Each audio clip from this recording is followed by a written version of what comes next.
Hello friends, very good morning. So ఇవాళ editorial ప్రారంభించే ముందు let me make this announcement. We have English Infinity classes for those preparing for bank exams, SSC CGL, RBI Grade B, UPSC CSAT. So వీనికి అవసరమైన all models cover అవుతాయి. మీకు prelims, mains and interview guidance కూడా ఉంటుంది. And by me directly, వేరే faculty ఎవరు రారు, కంప్లీట్గా నేనే హ్యాండిల్ చేస్తాను. జాయిన్ అవ్వడానికి ఈ నెంబర్కి మీరు కాల్ చేయొచ్చు. And current fee is just 2000 rupees. And August first నుంచి ఫీజు 3000 రూపీస్ మారిపోతుంది. సో నా ఇంగ్లీష్ క్లాసెస్ విని మీరు ఇంప్రూవ్ అవ్వాలి అనుకుంటే ప్రతిరోజు 7 PM ఇంగ్లీష్ క్లాస్ ఉంటుంది, Monday to Friday. 5 days per week class ఉంటుంది, మండే టు ఫ్రైడే. మీరు ఇంప్రూవ్ అవ్వాలి అనుకుంటే 2000 పే చేసి మీరు జాయిన్ అవ్వచ్చు. దానికోసం ఈ నెంబర్కి మీరు కాల్ చేయాలి. ప్రత్యూష మేడం కాల్ చేసి, if you want to see a trial you can see my videos and then you can join.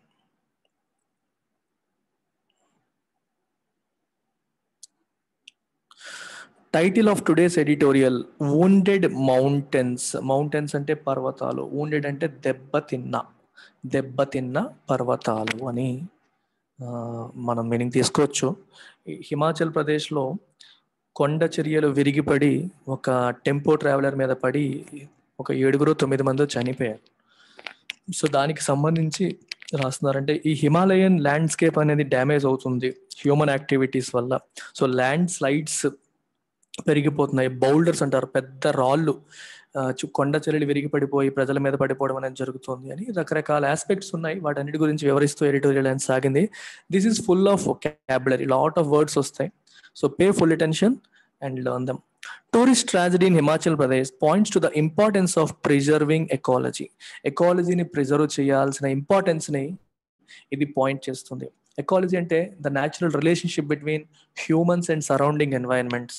అంటే చుట్టూ ఉన్న కొండలు, నేల, నీరు, చెట్లు ఇవన్నింటికి ప్లస్ హ్యూమన్స్ అన్నిటిని కలిపి ఉన్న ఓవరాల్ ఆ బ్యాలెన్స్ని, ఆ ఇంటర్ రిలేషన్నే మనం ఎకాలజీ అని చెప్పంటాం. ఈ ఎకాలజీ అనేది ఇలాగే కొనసాగాలి. అంటే ఒకళ్ళు ఇంకొకరిని ఎక్స్ప్లాయిట్ చేయడం వల్ల ఎకాలజీ డిస్టర్బ్ అవుతుంది. ఫర్ ఎగ్జాంపుల్ చుట్టూ ఉన్న చెట్లని నరుక్కుంటూ వెళ్ళిపోయాం అనుకోండి, so they are very much part of our environment. దాంట్లో మనం నరుక్కుంటూ వెళ్ళిపోతే అది కొన్ని రకాల చెడుకి దారితీస్తుంది. అలాగే నదులపైన విపరీతంగా డ్యామ్స్ కట్టుకుంటూ వెళ్ళిపోయాం అనుకోండి, అగైన్ అది బ్యాలెన్స్ని దెబ్బతీస్తుంది. So there has to be limit. ఎకాలజీని ప్రిజర్వ్ చేయాలి, ప్రిజర్వ్ చేయకపోతే ఇలాంటి ట్రాజడీలు జరుగుతాయి అనేది దీని యొక్క ఉద్దేశం. The tragic death of 9 tourists, 9 అనమాట, in a landslide in Kinnaur district of Himachal Pradesh is another pointer to the fragility of the ecology of the Himalayan states. Fragility and artham enti, something that is easily damaged is fragile. Fragility ante the quality of being damaged easily, strong ga undakapovam. Especially glass items మీద చుట్టూ box ఉంటుంది చూడండి, glass items పెట్టే box పైన రాస్తారు handle with care fragile item అని రాస్తారు. ఇంకా గ్లాస్ కింద పడిపోయింది అనుకోండి పగిలిపోతుంది. ఈజీలీ బ్రోకెన్, ఈజీలీ డ్యామేజ్డ్ అనే దానికి ఫ్రెజైల్ అంటాం. కొన్నిసార్లు ఫ్రెజైల్ హెల్త్ అంటారు. ఫ్రెజైల్ హెల్త్ అంటే హెల్త్ చాలా తొందరగా జబ్బు పడిపోయే వాళ్ళు, తొందరగా ఇన్ఫెక్ట్ అయిపోయే వాళ్ళని ఫ్రెజైల్ అంటాం. ఏదైతే ఈజీగా బ్రేక్ అయిపోతుందో, ఈజీగా డ్యామేజ్ అయిపోతుందో, ఈజీగా ఇబ్బందులకు గురవుతుందో అది ఫ్రెజైల్ అనమాట. హిమాలయన్ ఎకాలజీ యొక్క ఫ్రెజిలిటీని ఇది పాయింట్ చేస్తుంది. అంటే హిమాలయాలో ఉన్న ఈ ఎకాలజీ ఏదైతే ఉందో, the inter relation between humans and surrounding environments ఏదైతే ఉందో అది చాలా ఈజీగా డ్యామేజ్ అయిపోతుంది. అంటే మనం ప్రిజర్వ్ చేస్తే బాగుంటుంది, అందంగా ఉంటుంది. ప్రిజర్వ్ చేయకపోతే it leads to land slides. అంటే మనకి ల్యాండ్ స్లైడ్స్ అంటే అర్థం ఏంటి, మన ల్యాండ్ పైన రాళ్ళు, కొండలు ఇవన్నీ ఉంటాయి కదా, అవి పొరలుగా విడిపోవడం, ఒక part of the land slip అయిపోవడం మనం కొండల దగ్గర చూస్తూ ఉంటాం. ఒక part of the land slip అయిపోయి సాయిల్ లూజ్ అయిపోయి పైన పోర్షన్ అంతా కింద పడిపోవడం, దాన్ని ల్యాండ్ స్లైడ్ అంటాం. ఇలాంటివి జరుగుతూ ఉంటాయి. సో 9 మంది టూరిస్టులు చనిపోయారు ఈ ల్యాండ్ స్లిప్ అయ్యి, కొండ చర్యలు విడిపడి, పైనుంచి ఉన్న పెద్ద పెద్ద రాళ్ళు కింద ఒక టెంపో ట్రావెలర్ మీద పడి 9 మంది టూరిస్టులు చనిపోయారు. And it's a tragic death. ఈ ట్రాజిక్ డెత్ అనేది దేన్ని పాయింట్అవుట్ చేస్తుంది, the fragility of the ecology of the Himalayan states ని పాయింట్ చేస్తుంది, చూపిస్తుంది. Extraordinarily heavy rain pummelled. Extraordinarily heavy అంటే చాలా ఎక్కువ, అసాధారణంగా heavy rain pummelled the state recently. Pummel అంటే స్ట్రైక్ రిపీటెడ్లీ. ఒక సుత్తితో గట్టిగా కొట్టారనుకోండి, బండతో కొట్టారనుకోండి, ఒక బండ మీద సుత్తితో కొట్టామనుకోండి, యూఆర్ పమ్మలింగ్ ఇట్. పమ్మలింగ్ అంటే స్ట్రైక్ రిపీటెడ్లీ, అంటే అదే పనిగా కొట్టడం. ఎవరు కొట్టారు స్టేట్ని? రెయిన్, విపరీతమైన వర్షపాతం పడి పడి పడి పడి పడి స్టేట్కి రీసెంట్గా చాలా ఇబ్బంది కలిగించింది. Leaving the hill slopes unstable. ఎక్కువసార్లు వర్షం పడడం వల్ల హిల్ యొక్క స్లోప్స్ ఏవైతే ఉన్నాయో అవి అన్స్టేబుల్ అయిపోయాయి. దే లాస్ ది స్టెబిలిటీ, అంటే ఎప్పుడు పడిపోతాయో, ఎప్పుడు ఏ కొండ చర్యలు విరిగి పడిపోతాయో అన్నట్టుగా తయారైపోయింది. And causing floods in the built up areas including Dharamshala. Built up area అంటే మీనింగ్ ఏంటంటే a town or a city where there are lot of buildings ఎక్కువగా ఉన్న ఏరియాని బిల్టప్ ఏరియాస్ అంటారు. అంటే దీనికి మల్టిపుల్ మీనింగ్స్ మీకు ఉంటాయి. మీరు మామూలుగా అపార్ట్మెంట్లో బిల్టప్ ఏరియా అంటే వేరే meaning, carpet area, built-up area అని చెప్పి వేరే మీనింగ్ ఉంటుంది. కానీ ఇక్కడ ఉపయోగించిన సందర్భం ఏంటంటే జనాలు లేకుండా, బిల్డింగులు లేకుండా వేరేగా ఉన్న ప్రాంతాల్లో కొండ చర్యలు విరిగిపడినా ఏమైనా ప్రాబ్లం లేదు, ప్రాణ నష్టం ఏమీ జరగదు. బిల్డప్ ఏరియాస్లో జరిగితే, అంటే బిల్డింగ్స్ ఎక్కువగా బిల్డింగ్స్ ఉన్నాయంటే జనాలు ఉంటారని అర్థం, ప్రజలు ఉంటారని అర్థం. ఈ బిల్డింగ్స్ ఎక్కువగా ఉన్న ఏరియాస్లో కూడా ఫ్లడ్స్ వచ్చాయి. అండ్ ఈ స్లోప్స్ అన్స్టేబుల్ అయిపోవడం వల్ల ఫ్లడ్స్ కూడా రావడం జరిగింది. Leaving the hill slopes unstable and causing floods in built up areas. The descending boulders, descending అంటే కిందకి పడుతున్న, బౌల్డర్స్ అంటే హ్యూజ్ రాక్స్ అనమాట, కొండ చర్యలు అంటాం. డిసెండింగ్ అంటే కిందకి పడుతున్న. ఫ్రమ్ డీస్టెబిలైజ్డ్ టెరైన్, టెరైన్ అంటే ఒక రోడ్డు లేదా ఒక ఫిజికల్ ఏరియాని టెరైన్ అంటారు. ఒక కొండ కావచ్చు, ఏదైనా కావచ్చు. డీస్టెబిలైజ్డ్ అంటే స్టెబిలిటీ కోల్పోయిన, వీక్ అయిపోయిన ప్రాంతం నుంచి రాళ్ళు విరిగి పడి కింద పడిపోయి, డిసెండింగ్ అంటే కింద పడ్డం. Which crushed a bridge like a match stick, ఒక బ్రిడ్జ్ ని అగ్గిపొల విరిచినట్టుగా ఇరిపేశాయి. అంత పై నుంచి, ఎత్తు నుంచి కొండ చర్యలు ఫోర్స్ తో పడడం వల్ల ఒక పెద్ద బ్రిడ్జే అగ్గిపొల విరిగిపోయినట్టుగా విరిగిపోయింది. And these are a source of worry even for cautious local residents and for unwary visitors such as the tourists traveling in a van. They can turn into sudden disaster. అక్కడే local గా ఉన్న వాళ్ళకి, అంటే అక్కడ ఉన్న atmosphere పైన, అక్కడ ఉన్న పరిస్థితుల పైన పూర్తి స్థాయిలో అవగాహన ఉండి కాషియస్ గా ఉండే వాళ్ళకి కూడా ఇది సోర్స్ ఆఫ్ వరీయే. ఎప్పుడు పడతాయో, ఎప్పుడేమవుతుంది, అట్లీస్ట్ దే ఆర్ అవేర్. పడిపోయే అవకాశం ఉంటుంది, ఒక కన్నేసి ఉంచుతారు. కానీ వాట్ అబౌట్ దీస్ అన్వేరీ అంటే people who are not cautious about it. వాళ్ళకి తెలియదు కదా విజిటర్స్ కి ఇలాంటి ప్రమాదాలు జరిగే అవకాశం ఉంటుందని, అవగాహన లేని వారు. People who are unwary means people who are not cautious. ఇలాంటి విజిటర్స్ కి, ఎవరు ఈ టూరిస్ట్ లాంటి వాళ్ళకి, they can turn into sudden disaster. ఈ కొండ చర్యలు విరిగిపడడం అనేది ఒక డిజాస్టర్ కింద మారిపోయే, సడన్ గా ఒక డిజాస్టర్ కింద మారిపోయే అవకాశం ఉంది. అక్కడ ఉండే వాళ్ళకి కూడా సోర్స్ ఆఫ్ వర్రీ, దూరం నుంచి వచ్చే వాళ్ళకి, అసలు అవగాహన లేని వాళ్ళకి, ఏమీ తెలియని వాళ్ళకి it can turn into great disaster. Himachal is famed for its scenic vistas and welcoming summer climate, and drew a few 100,000 tourists in June this year as states began relaxing the controls for COVID-19. ఇక్కడ ఫేమ్డ్ అంటే రీనోన్ for, అంటే బాగా పేరొందింది అని అర్థం. హిమాచల్ అనేది దేనికి పేరొందింది? For its scenic vistas. Vistas అంటే వ్యూస్, సీనిక్ అంటే బ్యూటిఫుల్, అందమైన వ్యూస్ కి అది already famous. And welcoming summer climate కి కూడా అది ఫేమస్. అంటే అర్థం ఏంటి? సమ్మర్ క్లైమేట్ అంటే సమ్మర్లో అక్కడ మనకి చల్లగా ఉంటుంది కదా, ఇక్కడ మనకి వేడిగా ఉంటుంది, అందుకని అక్కడికి వెళ్తాం. So people will love it. ఇవి ఎండ ప్రాంతాల నుంచి అక్కడికి వెళ్ళి ఆ చల్లదనాన్ని ఆస్వాదిస్తారు. Welcoming summer climate and drew a few 100,000 in June this year. 100,000 అంటే ఒక లక్షల కొద్ది టూరిస్ట్ని అట్రాక్ట్ చేసింది జూన్లో. COVID-19 రిలాక్సేషన్స్ ని began relaxing the controls for COVID-19 controls relaxation చేసిన తర్వాత లక్షల కొద్ది టూరిస్టులు అక్కడికి వెళ్ళి ఆ వెదర్ ని, ఆ క్లైమేట్ ని ఎంజాయ్ చేయడానికి ప్రయత్నం చేశారని చెప్పొచ్చు. There was justified alarm at the prospect of a fresh surge in infections, prompting Chief Minister Jairam Thakur to appeal for COVID-19 appropriate behavior.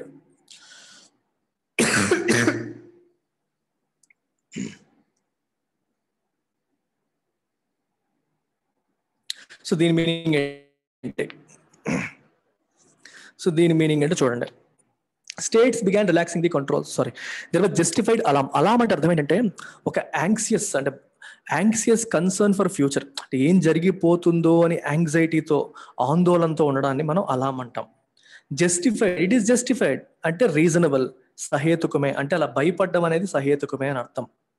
Justified అంటే అర్థం ఏంటి?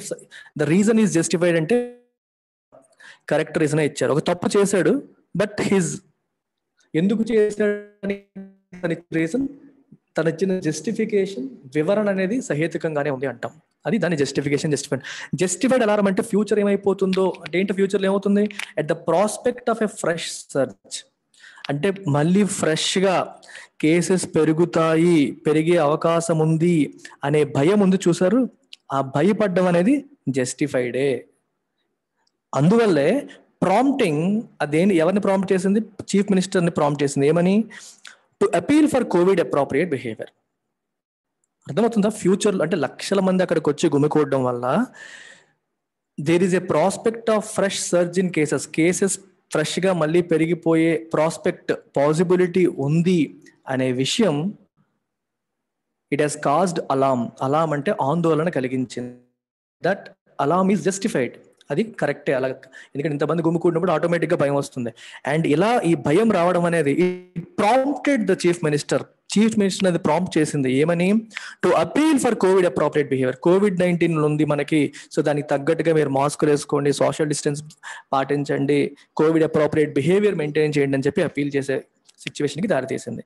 Unfortunately there was no whistle against travel to risky areas in the wake of a disastrous year for tourism, resulting in the mishap in Kinnaur's Basteri area. దురదృష్టవశాత్తు risky ఏరియాస్కి జరుగుతున్న travel విషయంలో there was not enough vigil అంటే ఒక కన్నేసి ఉంచడం. If you are maintaining vigil, that means you are staying awake and observing. అలా observe చేస్తూ ఉండడాన్ని విజిల్ అంటాం. విజిలెన్స్ వాళ్ళు ఏం చేస్తారు, మనం తప్పు చేస్తున్నామేమోనని కన్నేసి ఉంచుతారు, ఒక అబ్జర్వ్ చేస్తూ ఉంటారు. అయితే ఈ రిస్కీ ఏరియాస్కి వెళ్తున్న వాళ్ళ మీద ఒక కన్నేసి ఉంచడంలో ప్రభుత్వం విఫలమైంది. ఎనఫ్ విజిల్ అనేది లేదు. ఇన్ ద వేక్ ఆఫ్ అంటే following a disasters year for tourism. COVID-19 వల్ల లాస్ట్ ఇయర్ అంతా టూరిజం దెబ్బతినింది. టూరిజం మీద ఆధారపడ్డ స్టేట్స్ యొక్క ఆదాయం కూడా పూర్తిగా దెబ్బతినింది. అందుకని ఈ స్టేట్స్ కూడా రిస్కీ ఏరియాస్కి వెళ్తున్నారా లేదా అనే విషయంలో పూర్తి స్థాయిగా దృష్టి పెట్టలేకపోయాయి. దీనివల్ల రిజల్టింగ్ ఇన్ ద మిషాప్ అంటే అన్ఫార్చునేట్ యాక్సిడెంట్, దురదృష్టవశాత్తు జరిగిన ఒక యాక్సిడెంట్ ని మిషాప్ అని అంటారు. ఇన్ కిన్నర్స్ బస్తరి ఏరియా,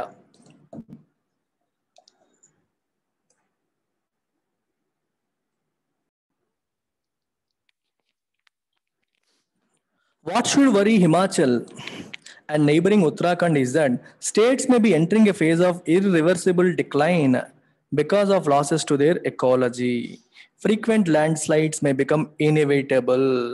అయితే ఈ స్టేట్స్ దేనికి వర్రీ అవ్వాలి? What should worry Himachal and neighbouring Uttarakhand మరియు హిమాచల్ ప్రదేశ్ ఏ విషయంలో ఆందోళన పడాలి అంటే ఏంటది? Is that states may be entering a phase of irreversible decline. మనం తిరిగి మార్చలేని, రివర్స్ చేయలేని డిక్లైన్ లో ఎంటర్ అవుతున్నట్టుగా అనిపిస్తుంది. మేబీ ఎంటరింగ్ ఏ ఫేజ్. ఎందువల్ల? Because of losses to their ecology. వాళ్ళ యొక్క ఎకాలజీకి వస్తున్న అంటే ఆ న్యాచురల్ ఎన్వైరన్మెంట్ కి జరుగుతున్న డ్యామేజ్ వల్ల బ్యాలెన్స్ ఎప్పుడైతే దెబ్బతింటుందో ఇర్రివర్సిబుల్ డ్యామేజ్ లోకి ఎంటర్ అవుతున్నట్టుగా అనిపిస్తుంది. And frequent land slides may become inevitable అంటే అన్అవాయిడబుల్. ఈ ల్యాండ్ స్లైడ్స్ ఫ్రీక్వెంట్ గా జరగడం అనేది అన్అవాయిడబుల్ అయ్యే అవకాశం కూడా ఉంది, ఇన్ఎవిటబుల్ అయ్యే అవకాశం కూడా ఉంది. Boot strapping, an incompatible model of development in the hills represented by big hydroelectric projects and large-scale construction activity involving destruction of forests and damming of rivers is an invitation to harm. Okay, ఈ statement అనేది పెద్దది. Boot strap కి 2 meanings ఉన్నాయి. Boot strap అంటే existing resources ని ఉపయోగించుకొని ఒక business start చేయడాన్ని బూట్ స్ట్రాపింగ్ అంటారు. ఇది ఒక meaning. For example LTX classes ఉందనుకోండి. LTX క్లాసెస్ నేను పెట్టడానికి నాకు అరౌండ్ 20 lakhs పైన ఖర్చు అయింది స్టార్టింగ్ లో. ఈ 20 లక్షలు నా పర్సనల్ సేవింగ్స్ నుంచే నేను పెట్టుకున్నాను. ఎవరి దగ్గర అప్పు తెచ్చుకోలేదు, బ్యాంక్ దగ్గరికి వెళ్ళలేదు, ఇన్వెస్టర్స్ అడగలేదు. ఎవరైతే ఉన్న డబ్బుల్లోంచి, పర్సనల్ సేవింగ్స్ లోంచి ఉన్నదాంతో బిజినెస్ స్టార్ట్ చేస్తారో ఆ బిజినెస్ ఏమంటాం, బూట్ స్ట్రాప్డ్ బిజినెస్ అంటాం.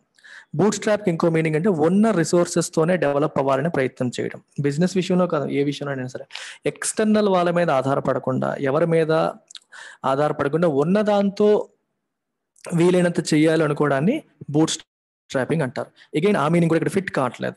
అయితే ఇక్కడ ఫిట్ అయ్యే మీనింగ్ ఏంటి, బూట్ స్ట్రాప్ కి ఇంకో మీనింగ్ కూడా ఉంది, అంటే ఒకదాన్ని ఇంకో దాన్ని అటాచ్ చేయడం. Boot strapping one thing with the other అంటే రెండింటిని అటాచ్ చేయడం, కనెక్ట్ చేయడం అనమాట. ఇక్కడ ఏ రెండింటిని కనెక్ట్ చేస్తున్నారు, an incompatible model of development in the hills. Hills లో డెవలప్మెంట్ మోడల్, ఆ మోడల్ అనేది ఎటువంటిది, ఇన్కాంపాటబుల్, కాంపాటబుల్ కాదు, అది అంటే ప్రాపర్ గా ఫిట్ కాదు, కాంపాటబుల్ కాదు. అలాంటి మోడల్, ఎటువంటి మోడల్ అది, represented by big hydro electric projects, పెద్ద పెద్ద hydro electric projects and large scale construction activity involving destruction of forest and damming of rivers. వీటన్నిటిని కనెక్ట్ చేయడం చూసారు. డెవలప్మెంట్ మోడల్ని big hydro electric projects and large scale construction activity ద్వారా represent చేయబడ్డ development మోడల్ని damming of రివర్స్ని కలపడం. అంటే రివర్స్ మీద డ్యాములు కట్టేసి ఎలక్ట్రిక్ ప్రాజెక్ట్స్ తీసుకొచ్చేసి దాని ద్వారా డెవలప్మెంట్ చేయాలని చెప్పి ప్రయత్నం చేయడం ఏదైతే ఉందో, it is an invitation to harm. హార్మ్కి ఒక రకంగా ఆహ్వానం పలకడం లాంటిదే, హాని డ్యామేజ్కి ఒక రకంగా పిలుపునిచ్చినట్టుగానే లెక్క అని అర్థం అన్నమాట. మనం ఆహ్వానం పలుకుతున్నట్టే అర్థం. Mega hydro power, which Himachal Pradesh is working to tap as significant source of green power that substitutes energy from fossil fuels, could alter several aspects of ecology, rendering it vulnerable to the effects of extreme events such as cloudbursts, flash floods, landslides, and earthquakes. Mega hydro power అంటే పెద్ద ప్రాజెక్టులు, చిన్న చిన్న కాదు, చాలా పెద్ద ప్రాజెక్టులు. అంటే కొండ ప్రాంతాలు, లోయలు, మనకు వాటర్ ఫాల్స్ ఎక్కువగా ఉండే ఏరియాస్ కాబట్టి, సో పెద్ద ఎత్తు నుంచి వాటర్ పడుతుంది, దానిపైన డ్యామ్ కట్టేద్దాము, దానిపైన ఈ ఎలక్ట్రిసిటీ జనరేటింగ్ ప్రాజెక్ట్స్ కన్స్ట్రక్ట్ చేద్దాము, డ్యాములు కట్టేద్దాము అని చెప్పి ప్లాన్లు వేస్తుంటారు. అండ్ హిమాచల్ ప్రదేశ్ అనుకుంటుంది ఇది ఒక గ్రీన్ పవర్, దానివల్ల ఎందుకంటే అది న్యాచురల్గా వచ్చే ఎనర్జీ ప్రొడక్షన్ కాబట్టి, ఫాజిల్ ఫ్యూయల్స్ అంటే మనకి బొగ్గు, పెట్రోలియం ప్రొడక్ట్స్ ఇలాంటి వాటి ద్వారా ప్రొడ్యూస్ చేసేది కాదు. సో దీనివల్ల పొల్యూషన్ ఉండదు, ఇది గ్రీన్ పవర్. కోల్ పవర్ అనుకోండి, దానివల్ల చాలా పొల్యూషన్ వస్తుంది, థర్మల్ పవర్ కదా, అది ఫాజిల్ ఫ్యూయల్. సో అది దానివల్ల ఎక్కువ పొల్యూషన్ ఉంటుంది, దీనివల్ల పొల్యూషన్ ఉండదు అని చెప్పి ఆ ఫాజిల్ ఫ్యూయల్స్ ద్వారా వచ్చే ఎనర్జీని సబ్స్టిట్యూట్ చేస్తుంది, దీన్ని మనం ట్యాప్ చేసేయాలని చెప్పి హిమాచల్ ప్రదేశ్ వాళ్ళు ప్లాన్ చేస్తున్నారు. ఈ ప్లాన్ ఏదైతే ఉందో, ఇట్ కుడ్ ఆల్టర్ అంటే చేంజ్, కుడ్ అంటే పాసిబిలిటీ, కుడ్ అంటే పాసిబులీ అంటే భవిష్యత్తులో ఆల్టర్ చేయొచ్చు. దేన్ని, సెవరల్ ఆస్పెక్ట్స్ ఆఫ్ ఎకాలజీ, అక్కడ హ్యూమన్ ఎన్వైరన్మెంట్ రిలేషన్ ని పూర్తి స్థాయిగా మార్పు చేయవచ్చు. రెండరింగ్ ఇట్ వల్నరబుల్, దానివల్ల రెండరింగ్ అంటే మేకింగ్ ఇట్, వల్నరబుల్ అంటే being at the risk of, if something is vulnerable that means it is at the risk of receiving something unwanted దానికి జరిగే అవకాశాలు ఎక్కువగా ఉంటాయి అని అర్థం. ఎటువంటి unwanted aspects, to the effects of extreme events such as cloud burst అంటే అర్థం ఏంటంటే విపరీతమైన వర్షం, కుండపోతగా కురిసే వర్షాన్ని మనం క్లౌడ్ బర్స్ట్ అంటాం. అంటే ఒక వారం రోజుల్లో పడాల్సిన వర్షం 3 రోజుల్లో పడిపోవడం, ఒక గంటలో పడిపోవడం, సంవత్సరంలో పడాల్సింది వారంలో పడిపోవడం, ఇలాంటి దాన్ని క్లౌడ్ బర్స్ట్ అని చెప్పి అంటారు. ఫ్లాష్ ఫ్లడ్స్ అంటే మెరుపు వేగంతో అప్పటికప్పుడు సడన్ గా వచ్చేసే ఫ్లడ్స్, నదీ ప్రవాహాలు ఒక్కసారిగా ఉప్పొంగిపోయి ఊర్ల మీదకి వచ్చేయడం ఫ్లాష్ ఫ్లడ్స్ అంటారు. సడన్ గా ఎక్కువ టైం కూడా ఇవ్వవు మనకి అలాంటి ఫ్లడ్స్. ఇంకా ల్యాండ్ స్లైడ్స్ ఆల్రెడీ మాట్లాడడం, అండ్ ఎర్త్ క్వేక్స్, భూకంపాలు, ఇలాంటి వాటికి వల్నరబుల్ అయిపోతుంది ఆ ప్రాంతం అంతా. అర్థమైందా? సో ఈ మెగా హైడ్రో ఎలక్ట్రిక్ ప్రాజెక్ట్స్ కోసం ఎకాలజీని మొత్తం చేంజ్ చేయడం వల్ల it would make the place vulnerable to these events. అంటే ఈ ఈవెంట్స్ జరిగే అవకాశం అనేది పెరిగిపోతుంది. మీకు వల్నరబుల్ అర్థం చేసుకోవడానికి బెస్ట్ ఎగ్జాంపుల్ నేను ఎప్పుడు రిపీటెడ్గా చెప్పేది, people living in slum areas are more vulnerable to malaria. Slum ఏరియాస్లో ఉండేవాళ్ళు సరిగ్గా నీట్గా హైజీనిక్గా శానిటరీ ఎన్వైరన్మెంట్ లేని వాళ్ళకి మలేరియా వచ్చే అవకాశాలు ఎక్కువగా ఉంటాయి. So they are more vulnerable, they are at the higher risk of contracting malaria. అలా అనమాట. సో వల్నరబిలిటీ మీనింగ్ అది. The parliamentary standing committee on energy during 2018-19 noted that the state could more than double its existing harnessed hydro power potential of 10,547 megawatts. 10,547 megawatts existing potential స్టేట్ది, దాన్ని double చేసే అవకాశం ఉంది అని చెప్పి parliamentary standing committee అనే energy చెప్పింది. అంటే చాలా ఎక్కువ మీరు ఎలక్ట్రిసిటీని అక్కడ ప్రొడ్యూస్ చేయొచ్చు, మంచిదే ప్రొడ్యూస్ చేయడం, కానీ దానివల్ల వేరే దానికి డ్యామేజ్ జరగకుండా జరగాలి. ఇక్కడ ఒకదాన్ని డ్యామేజ్ చేస్తూ ఇంకొక బెనిఫిట్ అనేది తీసుకొస్తున్నారు, అది పెద్ద ప్రాబ్లం అయిపోతుంది అనమాట. ఇక్కడ హార్నెస్ అంటే అర్థం ఏంటి? హార్నెస్ అంటే to control something. Okay, for example one must try to harness the inherent potential that one has. అంటే ప్రతి వ్యక్తికి ఇన్హరెంట్గా ఉన్న పొటెన్షియల్ని కంట్రోల్ చేసి వినియోగించే ప్రయత్నం చేయాలి. హార్నెస్ అంటే to control and utilise something, ఒక ఎనర్జీ కావచ్చు, స్కిల్స్ కావచ్చు, ఐడియాస్ కావచ్చు, దాన్ని ఉపయోగించడాన్ని మనం హార్నెస్ అని అంటాం. అలాగే ఇక్కడ ఎంత ఉంది? 10,547 megawatts హైడ్రో పవర్ పొటెన్షియల్ ఉంది. అది ఎగ్జిస్టింగ్ పొటెన్షియల్, అది ఎగ్జిస్టింగ్ ఉపయోగిస్తున్న పొటెన్షియల్, ఎగ్జిస్టింగ్ కంట్రోల్ చేయబడుతున్న పొటెన్షియల్, అది అంత పొటెన్షియల్ ఆల్రెడీ ట్యాప్ చేస్తున్నారు, అది డబుల్ చేసే అవకాశం ఉంది అని చెప్పి ఈ పర్టికులర్ కమిటీ చెప్పింది. Kinnaur is a focus point for such development. ఈ పర్టికులర్ విలేజ్ ఏదైతే ఉందో అలాంటి డెవలప్మెంట్కి ఇది focus point. Centred around the potential of the glacially fed Sutlej valley. అర్థమైందా? సట్లెజ్ వ్యాలీ అక్కడే ఉంది. గ్లేషియల్లీ ఫెడ్ అంటే హిమాలయన్ గ్లేషియర్స్ నుంచి వాటర్ దీంట్లోకి వస్తుంది. గ్లేషియర్స్ కరిగి అంటే మంచు కొండలు కరిగి వాటర్ దీంట్లోకి వస్తూ ఉంటుంది అనమాట. బట్ వన్ సైంటిఫిక్ ఎస్టిమేట్, ఒక సైంటిఫిక్ ఎస్టిమేట్ అనేది వార్న్ చేస్తుంది. ఏమని వార్న్ చేస్తుంది? దట్ అవేరియస్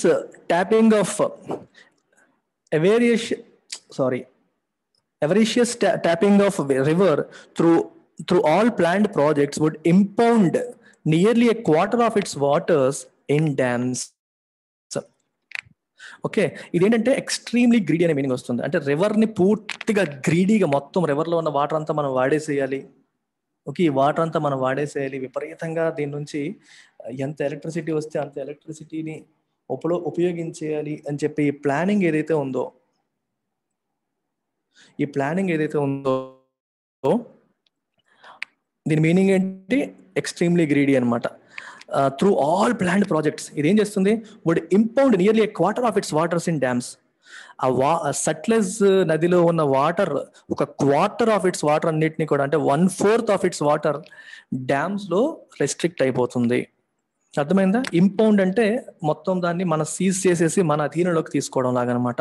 మొత్తం ఒక 1/4 of its water will be seized in dams and divert a staggering 72% through tunnels. Staggering అంటే surprisingly huge 72% through tunnels divert చేసేసి మిగిలిన వాటర్ని డైవర్ట్ చేస్తుందని చెప్పి ఒక సైంటిఫిక్ ఎస్టిమేట్ చెప్తోంది. Other researchers studying the 2015 Nepal earthquake point to high seismicity. Seismicity అంటే meaning ఏంటంటే మీకు, అంటే ఎర్త్ క్వేక్ వచ్చే అవకాశం ఎక్కువగా ఉంది. అర్థమైందా? ఎర్త్ క్వేక్ వచ్చే అవకాశం ఎక్కువగా ఉంటే హై సైస్మిసిటీ అని చెప్పి అంటారు. వాళ్ళు నేపాల్ ఎర్త్ క్వేక్ స్టడీ చేసిన వాళ్ళు ఏమంటున్నారంటే ఆ ఛాన్సెస్ బాగా ఎక్కువగా ఉంటాయి. Causing fatal land slides and severe damage to hydro power structures in the Himalayas. Earth quakes వస్తే ఏమవుతుంది? మొత్తం అన్స్టేబుల్ అయిపోతుంది. సో దానివల్ల ల్యాండ్ స్లైడ్స్ పెరిగే అవకాశం ఉంటుంది. ఈ ప్రాజెక్ట్స్, ఈ డ్యామ్ ప్రాజెక్ట్స్ కూడా అన్స్టేబుల్ అయిపోయి మొత్తం కూలిపోయే అవకాశాలు ఉంటాయి. The cost of power produced was under estimated. ఇక్కడ కాస్ట్ అంటే మూల్యం, మీనింగ్ ఏంటి? ఈ పవర్ ని ప్రొడ్యూస్ చేయడానికి మనం ఎంత నష్టపోతున్నామో, ఎంత మూల్యం చెల్లిస్తున్నాం అనే దాన్ని అండర్ ఎస్టిమేట్ చేస్తున్నారు, తక్కువగా అంచనా వేస్తున్నారు. అంటే ఎంత ఎకాలజీని అది డ్యామేజ్ చేస్తుంది, ఫ్యూచర్ లో డిజాస్టర్స్ కి అది దారి తీసే అవకాశం ఉందనే విషయాన్ని తక్కువగా అంచనా వేస్తున్నారు. While the potential was over estimated. దానివల్ల వచ్చే బెనిఫిట్స్ ని, పొటెన్షియల్ ని ఓవర్ ఎస్టిమేట్ చేస్తున్నారు. చాలా ఎక్కువ వచ్చేస్తుందని చెప్పి ఓవర్ ఎస్టిమేట్ చేస్తున్నారు, కానీ కాస్ట్ ని అండర్ ఎస్టిమేట్ చేస్తున్నారు. కాస్ట్ అంటే ఓన్లీ మనీ ఎంత అయింది అనేది కాదు, ఎకాలజీకి జరిగిన డ్యామేజ్ కూడా కాస్టే. Evidently, obviously, it is possible to assign real value to the cost. It is impossible to the people and communities. ప్రజలకి, కమ్యూనిటీస్ కి నిజంగా జరిగే నష్టాన్ని అంచనా వేయడం అనేది పాసిబుల్ కాదు. Together with the loss of pristine forest. Pristine అంటే అన్స్పాయిల్డ్, అంటే ఎవరి ద్వారా కెలకబడని, unspoiled real natural forest. Natural ఫారెస్ట్ని మనం కోల్పోతాం, ఎందుకంటే ఈ డ్యాములు కట్టడం కోసం చెట్లను కూడా కొట్టాల్సి వస్తుంది, కొన్ని అడవుల్ని నరకాల్సి వస్తుంది. That weak afforestation programmes cannot replace. సరే మీరు అనొచ్చు, ఒక దగ్గర అడిగిపోతే ఏముంది సార్, కొన్ని ల్యాండ్ ఏరియాస్లో మనం ఎఫారెస్టేషన్ చేయొచ్చు కదా, అంటే మళ్ళీ కొత్తగా అడవుల్ని తయారు చేయొచ్చు కదా, చెట్లు నాటేయచ్చు కదా అని చెప్పి అంటూ ఉంటారు. కానీ ప్రిస్టీన్ ఫారెస్ట్, న్యాచురల్గా ఫామ్ అయిన ఈ ఫారెస్ట్లని ఈ మనం కృత్రిమంగా చేసే ఈ ఎఫారెస్టేషన్ ప్రోగ్రామ్స్ అనేవి రీప్లేస్ చెయ్యలేవు అని రాశారు. అవి కూడా మనం కోల్పోతున్నాం. As catastrophic weather events inflict, catastrophic అంటే కాజింగ్ ఎ లార్జ్ డ్యామేజ్, చాలా ఎక్కువ డ్యామేజ్ ని కాజ్ చేసేదాన్ని కెటాస్ట్రోఫిక్ అని చెప్పి అంటాం. వెదర్ ఈవెంట్స్ ఇన్ఫ్లిక్ట్ అంటే కలిగించడం, frequent and heavy losses, frequent గా అంటే తరచుగా, హెవీ అంటే చాలా ఎక్కువ లాసెస్ ని కలిగిస్తూ ఉన్న క్రమంలో Himachal Pradesh and other Himalayan states can only watch their ecological base erode. అవి వస్తున్న కొద్దీ వాళ్ళ ఎకలాజికల్ బేస్ ఎరోడ్ అవ్వడం, రోజు రోజుకి కోతకి గురవ్వడం అనేది అవి చూస్తాయి. అంటే ఇప్పుడు యాక్షన్ తీసుకోకపోతే, ఇలాంటి డెవలప్మెంటల్ ప్రాజెక్ట్స్తో మీరు ఎకాలజీని దెబ్బతీస్తూ ఉంటే అది దాని బేస్ ఎరోజన్ ని చూడబోతాయి, దానికి ఉన్న ఆ అడ్వాంటేజెస్ అన్ని కోల్పోతాయి ఒక్కటొక్కటిగా అని చెప్పి రాస్తున్నారు. Changing course May yet preserve a lot of their natural riches. న్యాచురల్గా వాళ్ళకున్న ఈ వనరులు ఏవైతే ఉన్నాయో అవి ఇప్పుడైనా మార్గం మార్చుకుంటే, చేంజింగ్ కోర్స్ అంటే వాళ్ళ మార్గాన్ని మార్చుకుంటే, అంటే విపరీతమైన over exploitation of natural resources చేయకుండా ఉండగలిగితే అది ఈ వాళ్ళ యొక్క న్యాచురల్గా ఉన్న రిచెస్ని కాపాడుకోవడానికి ఆస్కారం ఉంటుంది అని చెప్పి అంటున్నారు. ఓకేనా? So that's about this. So repeat చేస్తున్నాను మళ్ళీ, ఎవరెవరైతే ఇంగ్లీష్ ఇంప్రూవ్ చేసుకోవాలనుకుంటున్నారో, మీరు competitive exams like bank exams, SSC CGL, UPSC CSAT, ఇలా వీటిల్లో ఇంప్రూవ్ చేసుకోవాలనుకున్నా, లేదా హిందూ పేపర్ చదవడం నేర్చుకుంటాను, మేము చదవలేకపోతున్నాం paper, we want to improve our comprehension skills అనుకునే వాళ్ళు కూడా జాయిన్ కావచ్చు. రోజు రాత్రి 7 గంటలకి క్లాస్ ఉంటుంది. It is a live class. Details కోసం ఈ నెంబర్ కాల్ చేయండి. కేవలం 2000 రూపాయల fee and lifetime validity. మీరు ఎన్నాళ్ళు నచ్చితే అన్నాళ్ళు మీరు వినొచ్చు, మీకు జాబ్ వచ్చేంత వరకు మీరు వినొచ్చు, లేదా మీరు సరదాగా ఇంగ్లీష్ ఇంప్రూవ్ చేసుకుంటామంటే ఇంగ్లీష్ ఇంప్రూవ్ చేసుకునేంత వరకు కూడా మీరు వినొచ్చు. No one will remove your access. And fee August 1 నుంచి 3000కి రివైజ్ అవ్వబోతుంది. So better call madam today itself. Take care, bye.